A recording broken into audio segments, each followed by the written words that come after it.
Ladies and gentlemen, honorable guests and hosts, good afternoon. A challenging aspect in the study of orchestral conducting is the absence of a clear chain of causality between the conductor's gesture and the orchestral sound. What exactly in a symphonic performance is the result of the conductor's input? A number of scholars have raised this question and developed methodologies to try and answer it, including scientific experiments and interviews. These studies inform us about important aspects of the orchestral phenomenon. However, as far as methodology is concerned, how much the interview format allows the interviewees to express what constitutes for them the essence of this art, and to what extent do the interviewees validly represent the entire conducting profession?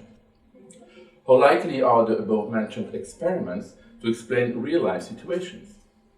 In her doctoral dissertation, precisely in her chapter 8, entitled Biggest Lessons, Teresa Marie Nacra, as a recognized expert in music technology, expounds the issue of the orchestral sound mapping the conductor's movements. Regardless of the objective recording of both gestures and sound provided by her electronic devices, she stated, "It is the audience that ultimately decides if a mapping works or not. If the audience is confused about the relationship between the gesture and the sound, then the mapping does not work." Her conclusion raises two questions: the impact of the conductor's gesture on the orchestral sound and our ability to perceive it. In my recent doctoral dissertation, I have decided to study the orchestral phenomenon by analyzing practitioners' testimonies. However, it is easier said than done. Which practitioners, what kind of testimonies, and how to analyze them? I studied 3 main sources: 6 recognized conducting manuals, 58 testimonies provided by world-class conductors, and 50 testimonies shared by expert orchestra players. Due to time constraints, I shall not delve into the rationale that guided me in the selection of my sources. I shall, however, develop quite substantially the 2 main tools I have empirically derived from my readings in order to analyze the wealth of data drawn from the testimonies: the visible action continuum and the thematic string matrix. The essence of my research consists in a comparison between points of view and in a constant reshuffling of the data between the continuum and the matrix in order to provide different cognitive environments and encourage different discussions. The visible action continuum rests on the premise that not all that conductors do is visible to us, either because we are not present when they do it, score analysis or physical exercise, or because what they do is not visible at all, mentally processing the orchestral sound, activating their inner hearing, or comparing the one to the other.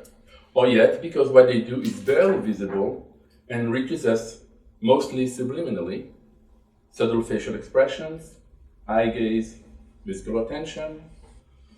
The visible action continuum divides into 6 points, unfolding from being, knowledge, and preparation to aptitude, attitude, and action. Whereas no action is requested, for example, in being charismatic, whatever this term may encapsulate, knowledge assumes the previous action necessary to acquire it. For instance, having learned to play an instrument resulting in knowing how to play it. Preparation by itself is an action, bowing the string parts or playing the score on the piano, but most of the time we do not see these actions. Aptitude enters the realm of visibility, as it designates potential skills that the conducting profession may require, for instance, organizational skills or absolute pitch. We do not see these aptitudes per se, but we may infer them when the conductor activates them. The conductor's attitude, friendliness, authority, respectfulness, are visible through corporeal indicators such as facial expressions and bodily responses. Finally, actions are the most visible aspects of the conductor's art. for example, beating time or cueing in instruments, but not necessarily the ones on which the practitioners comment the most. The thematic string matrix organizes the data from the practitioner's testimonies regardless of their degree of visibility to the external observer, but according to their inner intrinsic nature. Musical material refers to the raw material in the hands of the conductor. The conductor's self focuses on matters concerning the conductor as a person. The conductor's knowledge and interaction with the orchestra are fairly self-explanatory. General interaction addresses the way conductors interact with the wider world, and distant horizons explore further territories which I shall describe later. Each of these strings harbors several themes. The first string analyzes topics related to the composer, the personality, life, and style. To the score, choice of addition or annotation style. To the sound, balance between sections or tone colors of the instrument. And finally, whatever lies behind the notes, joyfulness, sadness, liveliness, which I termed spirit of the music, rather than meaning of the music, so as to avoid the controversial discussion about musical meaning. The second string deals with the conductor's self, his or her inner state, how the conductors think about themselves or conceive of their role, their mental construct, for example, the mental image of the music, be it structural memory or inner sound, their relation to the self, their self-evaluative capabilities or the demand they put on themselves, the way in which they work with themselves, musicological research, playing or not the score on the piano, listening or not to other conductors' readings, and their personal physicality, rehearsing their gestures or raising their bodily consciousness. And finally, their personal evolution, how they see themselves evolve over time, and which factors may favor this evolution. The third string addresses the conductor's musical knowledge, be it their expertise regarding instruments, knowing the history and characteristics of the instruments, or actively playing one. The ensemble expertise, whether as orchestra players, choristers, or members of chamber music groups, their compositional knowledge, actively composing or knowing about composition, their historical knowledge, music history, performance practice, or compositional styles, and the miscellaneous category of other knowledge, such as the conductor's ability to audition and select players, or to assess the acoustics of the concert hall. The fourth string centers on the conductor's interaction with the orchestra, be it on the relational or pedagogical register or within the more formal realms of their common work, rehearsal technique, time management, clarity of delivery. The next string deals with conductor's general communicational abilities, psychological skills, and attitude for leadership. As mentioned earlier, the sixth and last string analyzes what I call the conductor's distant horizons, comprising their attunement to their time, whether in terms of public taste or technological novelties, and their vision of the wider world, their political or religious views, or their philosophical stance. Admittedly, this string partakes in the conductor's persona, rather than their conducting proficiency, but may nonetheless affect their music making, if only by the subtext that the orchestra may attach to the gestural discourse, or by the player's awareness of the conductor's artistic standards and expectations, or yet by the player's construction of their own musical expectation towards the conductor. The last two themes analyze topics that I could not house in any previous string. From ethics to style refers to the impact that the conductor's work ethics may bear on the music making. For example, their idea of authenticity, whether historical or artistic, or the acceptance or refusal of established traditions or norms. Adaptation refers to aspects such as the conductor's adaptation to the acoustics of the concert hall, to the work habits of the orchestra, to the musical conception of the soloists, or to the public taste. As suggested by Figure 1, conducting manuals comment most on the conductor's attitude. These may seem paradoxical, given the number of pages that manuals generally devote to beat patterns, which clearly refer to actions. However, the ideas that the authors develop in the manuals revolve primarily around attitude, be it the conductor's attitude towards the orchestra, towards the composer, the audience, or towards himself. Figure 2 shows the same testimonies seen through the matrix and offers a complementary perspective. Here, the conductor's physicality is prominent, personal physicality, and goes in line with the received idea of the conductor's textbook. Topics concerning the conductor's attitude shown in the continuum are spread here between the relation to the composer, to the self, or to the orchestra. It may also seem surprising that conducting manuals would address all the themes of the matrix, including the most remotely connected to conducting, such as the conductor's relation to the wider world and their attunement to the time, but they do so. The difference between manuals and conductors is remarkable. As suggested by Figure 3, whereas attitude remains an important element, the conductor's attitude seems to be the conductor's main focus, whether in terms of musical aspects, absolute pitch or good memory, communication with the orchestra or the wider world, or leadership. Conductors comment very little on what they physically do, for various possible reasons. They may not be fully aware of their actions while conducting, or may consider this aspect unimportant compared to other aspects of their art. They comment much more about who they are as persons. Figure 4 displays again a notable difference between manuals and conductors. Inner state, referring to what happens in the conductor's mind, is the most developed theme. Physicality, which was the most important for manuals, is number 7 for conductors. The next 3 themes, though, relation with the orchestra, work with the orchestra, and work with oneself, respectively number 2, 4, and 3 for manuals, are number 2, 3, and 4 for conductors' testimonies. Interestingly, Figure 4 shows that the conductors comment substantially more on their work with the orchestra than on their work with themselves, whereas manuals balance those themes fairly well. It is also worth noting the stress conductors put on the wider world, including comments about politics, society, audience, and media, and the composer.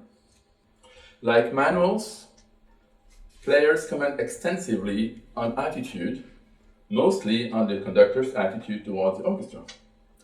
However, Figure 5 shows a great difference between the first 3 points of the continuum out of the realm of visibility and the last 3 points entering the realm of visibility.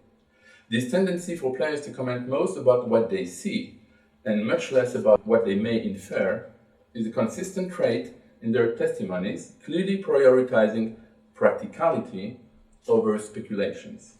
Players and manuals develop the same main theme: relation with the orchestra, work with the orchestra, and personal physicality. However, as suggested by Figure 6, players comment much more on the conductor's intercourse with the orchestra than on their physicality. They also highlight the conductor's inner state. Manuals and players develop substantially 4 main themes, whereas conductors address to a similar degree many more aspects of this art, possibly suggesting a more composite image of the phenomenon. So far I have discussed hyperstructures, strings, and themes rather than precise topics that the practitioners address. These hyperstructures are indicative of the way sources go about the subject, rather than clearly stating what they say. As I discovered, sources rarely contradict each other. Rather, they complement one another. For example, they all agree on the importance of conducting technique. But adjectives describing this topic vary from precise and economical to beautiful, expressive, organic. Similarly, the relationship conductors develop or are expected to develop with the composer are described as obedience, respect, identification, advocacy, humility, faithfulness, and self-effacement, all of which may affect ever so slightly the way conductors approach the art, which in turn may impact their musical output. For each main sources, manuals, conductors, and players, I identified on a statistical basis 10 golden rules, which I called key topics. Only 2 of these key topics are common to all 3 sources and are expressed in slightly different terms by each source. They concern the proficiency of the conductor's baton technique and the efficiency of their rehearsal strategies. This seems in line with sheer common sense, and in a way it is reassuring. However, 7 of the manual's key topics and 2 of the conductor's key topics do not belong to their main themes. Only players' 10 key topics do. It seems thus that punctual and overall agendas do not perfectly synchronize, possibly indicating that practitioners' testimonies about orchestral conducting may have some way to go in terms of conceptual consistency. As a way to conclude, it may be pertinent to inquire how to best use my findings, where to proceed from here, and why should the subject matter at all. My research aimed to approach the orchestral phenomenon in a holistic way, and yet with some degree of detail. It may provide a frame of reference for more focused studies, helping future research to keep in sight the entire picture of this Gestalt profession when delving from up close into small sections of it.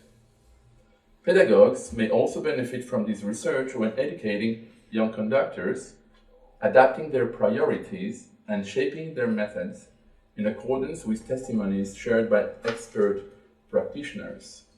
Orchestra boards may sharpen their criteria when choosing new conductors or music directors, keeping in mind the player's expectations and the legacy of previous maestros.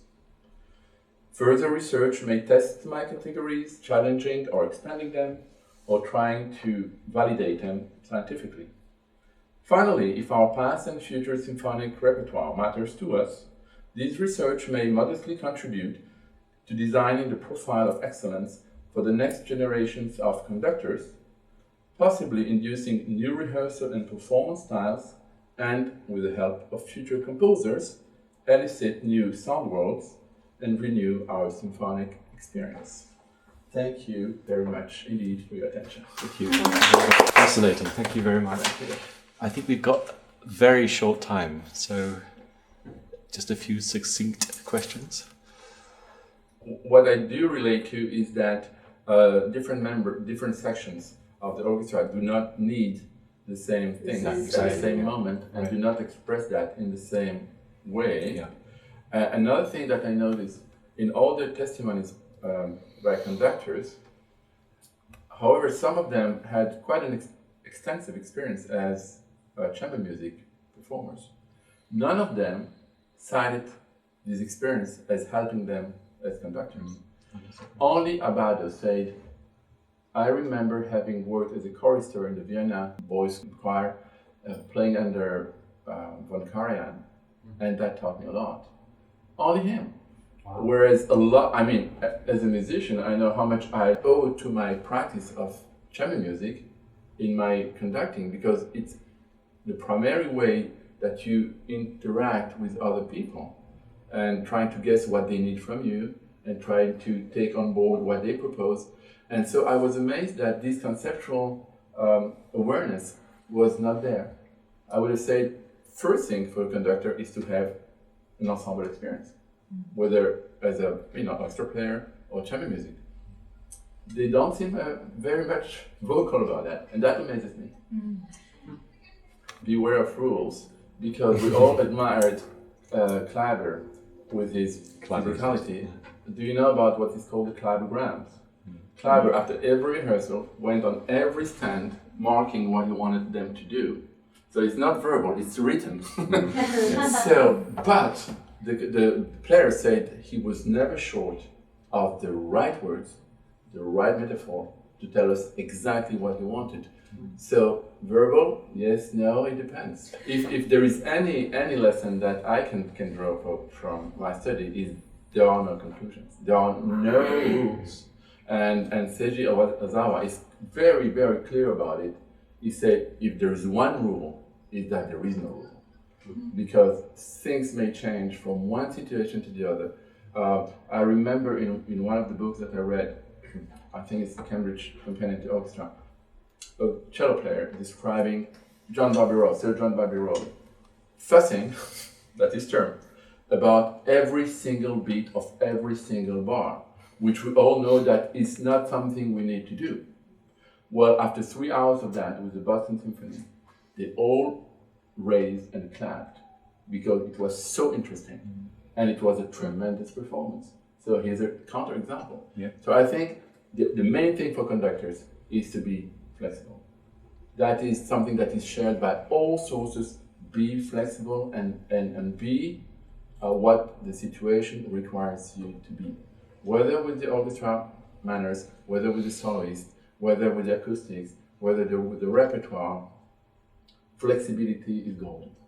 That's what my conclusion would be, flexibility. Now, how do you build flexibility? How you allow people to be flexible? It's a whole trajectory. I think that is the goal. Are there any more questions, or should we have tea?